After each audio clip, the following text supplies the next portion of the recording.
Les objectifs de Pyrène sont nombreux. L'objectif principal, c'est de participer à la politique transfrontalière de l'Université de Pau et des Pays de l'Adour en développant et en dynamisant les relations transfrontalières avec les universités publiques du Pays Basque, d'Aragon et de Navarre, à savoir les universités publiques des régions espagnoles transfrontalières aux Pyrénées-Atlantiques. L'organisation du projet est relativement simple. On a une équipe de 4 personnes qui travaillent sur le projet, donc une chargée de projet, 2 ingénieurs pédagogiques et moi-même qui suis chargé de mission sur le projet Pyrène 2SUPPA.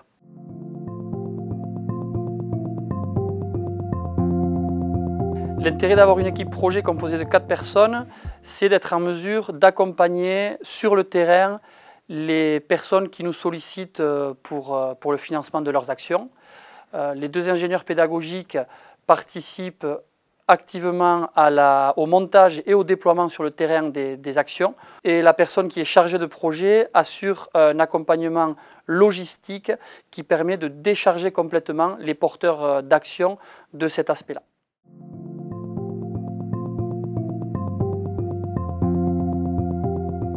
Il y a 2 types d'actions qui sont portées dans le cadre du projet Pyrène. Les actions majoritaires sont des actions qui sont portées, que l'on finance uniquement et qui sont portées par des collègues, par du personnel administratif ou enseignant de l'Université de Pau et des Pays de l'Adour, voire des universités partenaires. Donc globalement, sur ces aspects-là, on est simple financeur, facilitateur et accompagnateur d'actions. Le deuxième type d'action que l'on porte dans le cadre du projet Pyrène, ce sont les actions propres qui sont à notre initiative.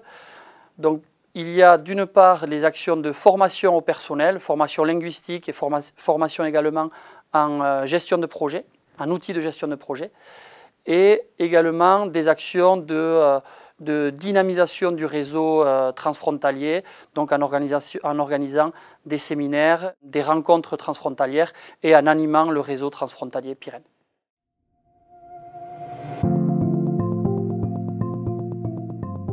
Alors, je me suis inscrite à cette formation par curiosité d'abord, curiosité des différentes cultures, des différentes langues pour lesquelles j'ai un intérêt.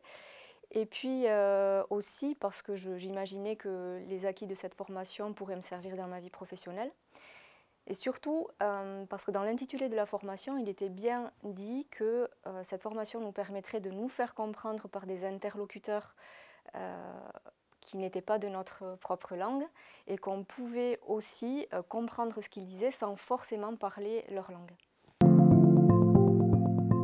Alors, cette formation, elle m'a apporté des outils techniques, qui sont d'ailleurs pas forcément des outils linguistiques. Et puis, elle m'a aussi apporté du partage d'expériences, du partage dans l'échange qu'il y a pu y avoir avec les différentes personnes qui ont participé à mon groupe. Et ça, je crois qu'on a bien compris, je pense, toutes et tous, la philosophie de l'intercompréhension, qui est vraiment de rester dans le partage de différentes cultures.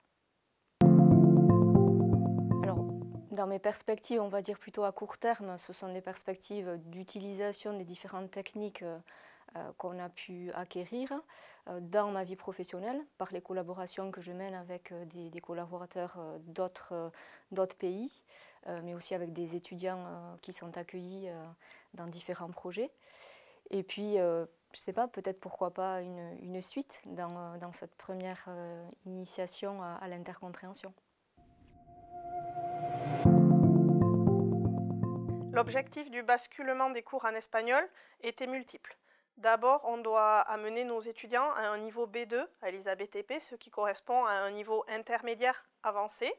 Et on s'est rendu compte qu'avec simplement les cours de langue, c'était un petit peu difficile d'amener les élèves vraiment à ce niveau. On a donc décidé de rajouter des heures, mais on ne voulait pas que ce soit des heures de langue pure. On voulait que ce soit des heures de projet. Ça nous permettait de communiquer aux élèves et de faire manipuler aux étudiants une langue beaucoup plus professionnelle qui leur servira bien plus à l'avenir. Il y avait aussi un aspect interculturel parce que par le biais de ce basculement, on a mis en place des projets avec des écoles espagnoles à Saint-Sébastien et à Saragosse. Et ça permet aux étudiants, outre les progrès en langue, de prendre conscience de différences culturelles entre les deux pays.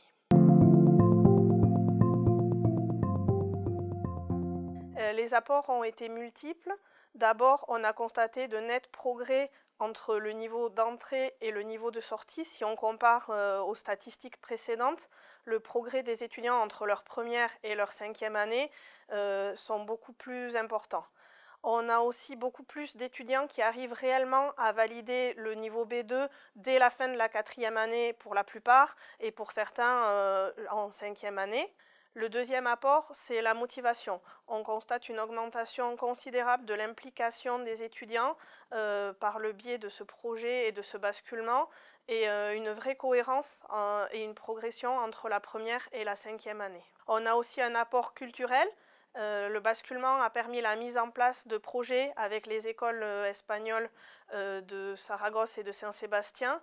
Et les étudiants ont des acquis culturels, en plus des acquis linguistiques. Ils sont par exemple au point sur les différences de modes constructifs entre les différents pays et ils apprennent plein de choses au niveau interculturel. C'était un projet donc, avec l'université EUPLA, donc celle de la Alumnia en Espagne, et on avait un projet commun donc, sur la gare de Canfranc qui est à la frontière espagnole. C'était un projet de réhabilitation, rénovation seulement d'un tronçon de la gare, et on avait le choix de faire tout ce qu'on voulait sur ce tronçon, c'est-à-dire on pouvait faire un musée, une bibliothèque, une salle de sport. C'était à nous d'aménager comme on voulait ce tronçon. Et on s'est occupé du projet de A à Z, c'est-à-dire à partir de la conception, du calcul des structures, et ensuite de l'organisation du chantier, du déroulement des tâches, etc.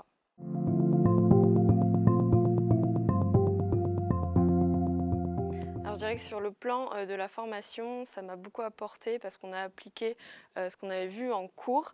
On avait vu certains logiciels, c'est vrai que là on a pu mieux pratiquer et aussi être plus à l'aise dans ces logiciels qui nous serviront après. On a fait des logiciels de structure métallique comme Advanced Design, on a fait des logiciels de descente de charge comme P-Bar. Ça nous a permis vraiment d'appliquer ce qu'on avait vu en cours et de se sentir plus à l'aise dans ce domaine. Après, pour le plan personnel, je pense que j'ai acquis beaucoup d'aisance aussi en travail de groupe, mais aussi en communication, en maîtrise de la langue espagnole, parce que c'est vrai qu'on devait parler tout le temps en espagnol avec nos correspondants. Donc voilà, sur ce plan-là, c'était aussi très intéressant et je pense qu'on en a beaucoup appris.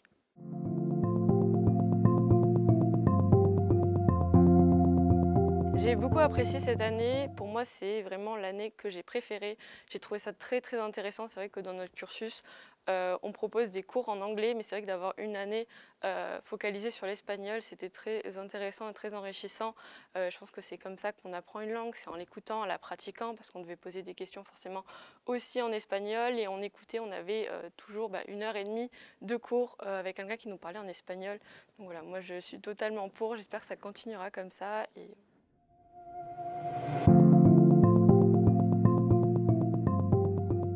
Alors c'est des apports qui ont été très importants et très nombreux et très variés au cours du temps. Mon activité de recherche, elle a débuté dans le transfrontalier il y a un peu plus de 15 ans avec l'université de Saragosse et des collègues qui sont sur le campus de Huesca. Au départ, on a travaillé sur des collaborations ponctuelles, sur des articles finalement, des projets d'articles qu'on a écrits ensemble. Ce qui a permis de faire connaissance. Et ensuite, au bout de quelques collaborations, on s'est dit qu'on pouvait passer une étape supérieure et on a commencé à réfléchir à un financement pour une co-tutelle de thèse. Et donc on a recruté un étudiant espagnol qui était très motivé, qui était brillant. Donc la thèse s'est très bien passée. Et pendant ces 2 premières étapes, on a eu des facilités pour travailler, se déplacer, se rencontrer grâce au financement Pirenne. Et donc c'est vrai que ça a bien aidé aux aspects logistiques finalement. La thèse s'étant terminée, ayant été un succès, on a aussi réfléchi à la suite. Et on s'est dit qu'on allait essayer de candidater sur un projet de plus grande ampleur, donc un projet Interreg POCTEFA.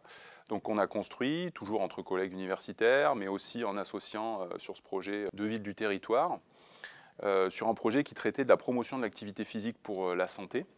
On a eu la chance que ce projet soit accepté et financé. Il a notamment permis la construction d'une infrastructure sur la ville de Tarbes le développement de tout un tas d'actions visant différents publics, donc des enfants, des adolescents ou des adultes. Et donc ce projet s'est terminé en 2020 et là aussi on a été très content de la collaboration, des moyens qu'on avait réussi à obtenir. On a voulu poursuivre et à ce moment-là on a ouvert la collaboration à d'autres collègues en France, pour une part avec les universités de la région Nouvelle-Aquitaine, donc Bordeaux, Limoges, Poitiers notamment. Et puis aussi un élargissement au niveau européen. Et là, on a construit, déposé et obtenu récemment un projet Erasmus+ Sport, donc qui est toujours ciblé sur ces questions spécifiques de promotion de l'activité physique pour la santé. Et dans ce projet Erasmus+ Sport, on travaille sur le public adolescent en particulier, dans les lycées et les collèges. Et là, on s'est associé donc avec toujours les partenaires espagnols, hein, c'est le cœur de notre collaboration, mais aussi des partenaires portugais, irlandais et belges. Et donc c'est un projet qui est en cours et clairement le transfrontalier a été un point fort dans le montage du projet. Et aujourd'hui, la suite de tout ça, c'est d'essayer de formaliser la collaboration avec nos collègues de l'Université de Saragosse à travers la création d'un laboratoire transfrontalier franco-espagnol qui viendrait finalement rendre plus visible cette collaboration qui maintenant a un petit peu d'expérience et puis qui nous permettrait d'avoir encore plus de poids dans le montage de projets et l'obtention de financements européens notamment. Donc clairement, oui, le transfrontalier a très largement contribué à mon activité de recherche et Pyrène également au cours de ces dernières années.